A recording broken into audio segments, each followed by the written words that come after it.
আমরা দৈনন্দিন জীবনে বহু কিছু ব্যবহার করি যার উৎপত্তি সম্পর্কে আমাদের কোনো ধারণাই নেই। যেমন ধরুন, আমরা প্রতিনিয়ত প্রত্যেকেই জুতো ব্যবহার করে থাকি। আবার ধরুন, প্রত্যেকেই বর্ষা কি রোদের হাত থেকে বাঁচবার জন্য ছাতা ব্যবহার করে থাকি। কিন্তু আমাদের অধিকাংশেরই ধারণা নেই ছাতা ও জুতোর সৃষ্টি হলো কিভাবে, কি তার উৎপত্তির কথা। হ্যাঁ, যদিও অনেকে জুতো সৃষ্টি সম্পর্কে কবিগুরু রবীন্দ্রনাথ ঠাকুরের জুতো আবিষ্কার কবিতাটি অনেকেই জানেন, কিন্তু জানেন কি শাস্ত্রে ছাতা ও জুতো উৎপত্তির কি বর্ণন দেওয়া আছে? চলুন, ধর্ম প্ল্যানেটের আজকের উপস্থাপনায় সেই কাহিনী আপনাদেরকে শোনাতে চলেছি।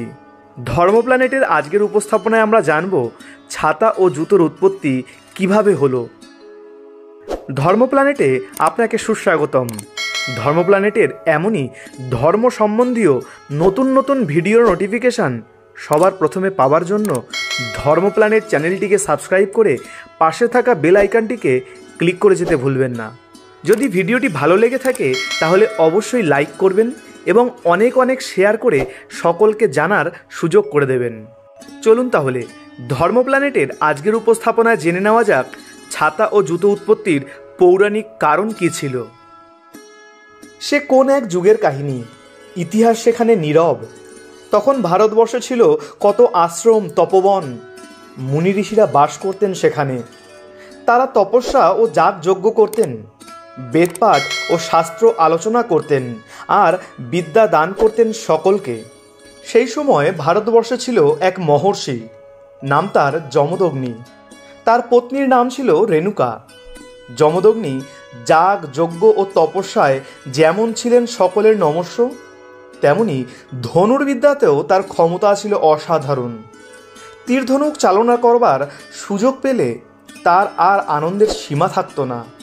অবসর পেলেই তীরধনুক নিয়ে তিনি বেরিয়ে পড়তেন, মনের সুখে তীর ছুঁড়তেন যত্র তত্র। সে সময়ে রেণুকাকেও প্রায়ই বেরোতে হতো তার সঙ্গে।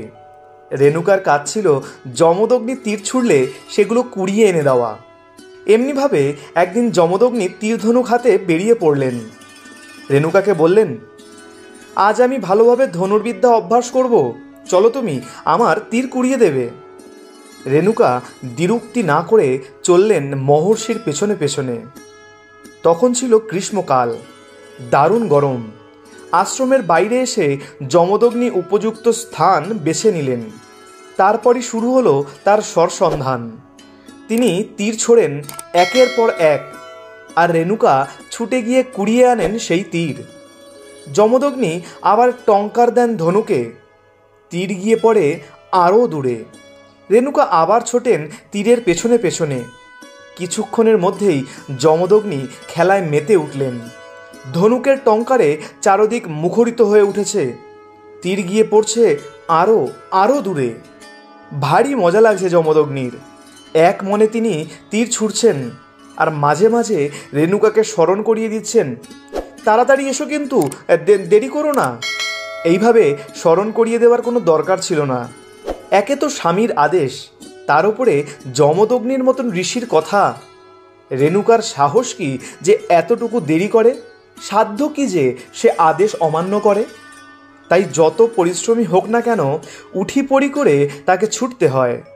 এদিকে বেলা যতই বাড়তে থাকে ততই বাড়তে থাকে রোদের তাপ, আর ততই ঘন ঘন টঙ্কার পড়ে যমদগ্নির ধনুতে। কিছু সময়ের মধ্যেই রেণুকা হাঁপিয়ে পড়লেন। পরিশ্রম আর রোদের তাপে তখন তিনি গলদঘর্ম। দেখতে দেখতে সূর্যদেব মাথার ওপরে উঠলেন। রোদের সে কি প্রচণ্ড তাপ! একে তো জ্যৈষ্ঠ মাস, তাই ভরপুর দুপুরবেলা। মার্তণ্ডদেব যেন আগুন ছড়াতে লেগেছেন পৃথিবীর ওপরে। মাটি ফেটে ফুটে চৌচির হলো, কিন্তু ক্লান্তি নেই যমদগ্নির, খেয়ালও নেই কোনো দিকে। ধনুকে তিনি টঙ্কারের পর টঙ্কার দিচ্ছেন, তীর ছুটছে শাঁ শাঁ শব্দে, আর মাঝে মাঝে হাঁক ছাড়ছেন, দেরি করো না লক্ষ্মীটি, তাড়াতাড়ি এসো, তীর ফিরে না পাওয়া পর্যন্ত ঠায় আমাকে দাঁড়িয়ে থাকতে হবে। কিন্তু ছোটা তো দূরের কথা, রেণুকা তখন হাঁটতেই পারছিলেন না। প্রচণ্ড তাপে মাটি এমন গরম হয়ে উঠেছে যে পা রাখা দায়, মাথার তালুও ফেটে যাওয়ার মতো অবস্থা।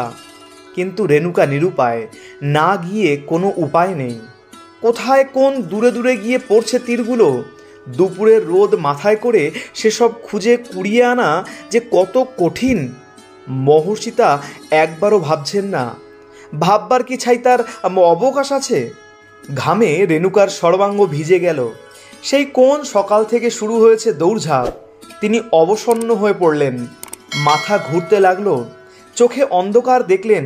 তাই একটু বিশ্রামের জন্য তাড়াতাড়ি টলতে টলতে গিয়ে দাঁড়ালেন একটি গাছের নিচে। কিন্তু বিশ্রাম তো বিশ্রাম, কয়েক মুহূর্ত মাত্র। মহর্ষি হয়তো এতক্ষণে রেগে অগ্নিশর্মা হয়ে উঠেছেন। রেণুকা তাই আর দাঁড়ালেন না, তাড়াতাড়ি তীরগুলো কুড়িয়ে নিয়ে আবার ছুটলেন। স্বামীর কাছে গিয়ে দেখলেন যা আশঙ্কা করেছিলেন তাই ঘটেছে। যমদগ্নি মুখ আধার করে দাঁড়িয়ে আছেন। রেণুকাকে দেখেই রেগে ফেটে পড়লেন তিনি। কি এত দেরি হলো যে? করছিলে কি, হ্যাঁ? স্বামীর মূর্তি দেখে রেণুকার মুখ শুকিয়ে গেল। ভীত কণ্ঠে বললেন, এই প্রচণ্ড রোদে মাটিতে পা রাখা দায়। মাথার তালুও যেন পুড়ে যাচ্ছিল, চোখে অন্ধকার দেখছিলাম, তাই একটু বিশ্রামের জন্য কয়েক মুহূর্ত গাছের ছায়ায় দাঁড়িয়ে বিশ্রাম নিচ্ছিলাম। আমার উপর রাগ করবেন না, ইচ্ছা করে আমি দেরি করিনি। রেণুকার কথা শুনে আর তার চোখ মুখের অবস্থা দেখে যমদগ্নির সব রাগ গিয়ে পড়ল সূর্যদেবের ওপরে। বললেন, বটে, সূর্যের এত স্পর্ধা যে আমার স্ত্রীকে কষ্ট দেয়, তাকে আজ আমি পেরে নামাবো আকাশ থেকে। বলেই ধনুকে তিনি টঙ্কার দিলেন। সূর্যদেব প্রমাদ গুনলেন। তাড়াতাড়ি এক ব্রাহ্মণের বেশ ধরে যমদগ্নির কাছে এসে প্রণাম করে বিনীতভাবে বললেন, মহর্ষি, সূর্যের ওপর আপনি অযথা রাগ করছেন। তিনি আপনার কি ক্ষতি করেছেন? তিনি তো কারো অমঙ্গল করেন না, সব কিছুই করেন সকলের মঙ্গলের জন্য। এই দেখুন না, জীব আর প্রাণী জগতের যাতে কল্যাণ হয় সেজন্য তিনি নিজের তেজের দ্বারা পৃথিবী থেকে জলীয় পদার্থ অর্থাৎ রস শুষে নেন। বর্ষার সময় সেই রস আবার বৃষ্টির আকারে ঢেলে দেন পৃথিবীতে। তার ফলে ফুল ফল লতায় পাতায় পৃথিবী হেসে ওঠে, শস্যের সমারোহ জাগে পৃথিবীর বুকে। সুখী মানুষের ঘরে ঘরে পুজো পার্বণ, যাগ যজ্ঞ আর আনন্দ অনুষ্ঠানের ধুম পড়ে যায়। সুতরাং এমন যে সূর্য, তাকে আকাশ থেকে টেনে নামালে আপনি ভালো করবেন না মন্দ করবেন একবার ভেবে দেখুন। জগৎ সংসারে তাহলে কি মহা সর্বনাশ ঘটবে না? তাই আমার একান্ত অনুরোধ, আপনি নিরস্ত হন, সূর্যকে তীরবিদ্ধ করবেন না। কিন্তু কে শোনে কার কথা? সূর্যদেব যতই অনুনয় বিনয় করেন, যমদগ্নিকে যতই শান্ত করার চেষ্টা করেন, যমদগ্নির রাগ যেন ততই বাড়তে থাকে। শেষে না পেরে সূর্যদেব বললেন, আচ্ছা মহর্ষি, তা না হয় হলো, কিন্তু সূর্যকে আপনি তাক করবেন কিভাবে? সূর্য তো সবসময়ই আকাশপথে ভ্রমণ করছেন, স্থির নন এক মুহূর্তের জন্য। আপনি সেই অস্থির চঞ্চলকে কিভাবে তীরবিদ্ধ করবেন? যমদগ্নি এবার রেগে ফেটে পড়লেন, হুঙ্কার ছেড়ে বললেন, থামো থামো, আর চালাকি করতে হবে না। নিজের জন্য নিজে এসেছো ওকালতি করতে, তাও আবার ছদ্মবেশে। তুমি কি ভাবছো আমি তোমাকে চিনতে পারিনি? ব্রাহ্মণের বেশ ধরে ঠকাতে এসছো আমাকে। শাস্তি তোমাকে আমি দেবই। এত বড় স্পর্ধা তোমার যে আমার স্ত্রীকে কষ্ট দাও।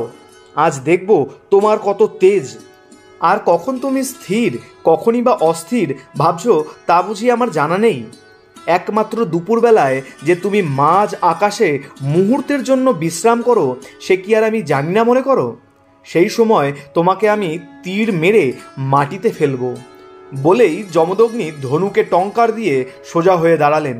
এবার সূর্যদেব সত্যি ভড়কে গেলেন। ভয়ে তার বুক কেঁপে উঠল। যে তেজি ঋষি আর যেরকম বদরাগী, তাতে কখন যে কি করে বসবেন তার কোনো ঠিক নেই। তাই তাড়াতাড়ি তিনি যমদগ্নিকে ভক্তি ভরে প্রণাম করে করজোড়ে বললেন, মহর্ষি, ক্ষমা করুন আমাকে। আমি আপনার শরণাগত। যে অন্যায় করেছি তার জন্য অনুতপ্ত। আমাকে আপনার ক্ষমা করতেই হবে। সঙ্গে সঙ্গে আগুনে যেন জল পড়ল। যমদগ্নির রাগ যেমন দপ করে জ্বলে উঠেছিল, তেমনি নিভেও গেল আবার দপ করে। তিনি হেসে ফেললেন, ধনুক নামিয়ে বললেন, তাহলে আর কি বলবো? তুমি যখন শরণই নিলে তখন আর বলবার কিছু নেই। আর যাই হোক, শরণাগতের ওপর তো আমার রাগ করা চলে না। আচ্ছা যাও, এবারের মতন তোমাকে ক্ষমা করলাম, কিন্তু তার আগে এমন একটা ব্যবস্থা করে যাও যাতে তোমার তেজে রেণুকার চলাফেরার কোনো কষ্ট না হয়। সূর্যদেবের যেন ঘাম দিয়ে জ্বর ছাড়ল। যমদগ্নিকে একজোড়া চটি আর একটি ছাতা দিয়ে বললেন, মহর্ষি, আপনার দয়াতেই পৃথিবীতে এই প্রথম ছাতা ও জুতো এলো। ছাতা মাথায় দিয়ে পায়ে জুতো দিয়ে চললে আমার তেজে আপনার স্ত্রীর কোনো কষ্ট হবে না। এখন আমায় বিদায় দিন। এই বলে সূর্যদেব অন্তর্হিত হলেন। কিন্তু এমন একটা ব্যবস্থা তিনি করে গেলেন যে রোদের হাত থেকে শুধু রেণুকাই নন, সব মানুষই সর্বকালের জন্য রেহাই পেয়ে গেলেন। সেই কোন আদিযুগে ছাতা ও চটির সেই যে প্রথম প্রচলন হলো, তারপর থেকে তা আর বন্ধ হয়নি কখনো, দিনে দিনে বেড়েই চলেছে। ছাতা ও চটির অধিষ্ঠান হয়েছে প্রতিটি মানুষের ঘরে ঘরে। যুগে যুগে তাদের চেহারা পাল্টেছে, আরও সুন্দর হয়েছে, রূপের বাহারে তোমার আমার সকলের মন হরণ করেছে। কিন্তু আদিকালের সেই ছাতা ছাতাই আছে, জুতো জুতোই আছে। পৌরাণিক কথা অনুযায়ী যমদগ্নি ও রেণুকাকে সূর্যদেবী প্রথম ছাতা ও জুতো প্রদান করলেন। সৃষ্টি হলো ছাতা ও জুতো। সেই থেকেই ব্যবহার করে আসছি আমরা প্রত্যেকটি মানুষ। ধর্ম প্ল্যানেটের আজকের উপস্থাপনায় ছাতা ও জুতো উৎপত্তির এই কাহিনীটি কেমন লাগলো তা কমেন্টে জানাতে ভুলবেন না। ভালো লাগলে অবশ্যই লাইক করুন এবং অনেক অনেক শেয়ার করে সকলকে জানার সুযোগ করে দিন। তাহলে আজকের মতো ধন্যবাদ। ধর্ম প্ল্যানেটে আপনাদের সঙ্গে আবারও দেখা হচ্ছে ধর্ম সংক্রান্ত নতুন কোনো ভিডিওর সাথে। জয় শ্রীকৃষ্ণ।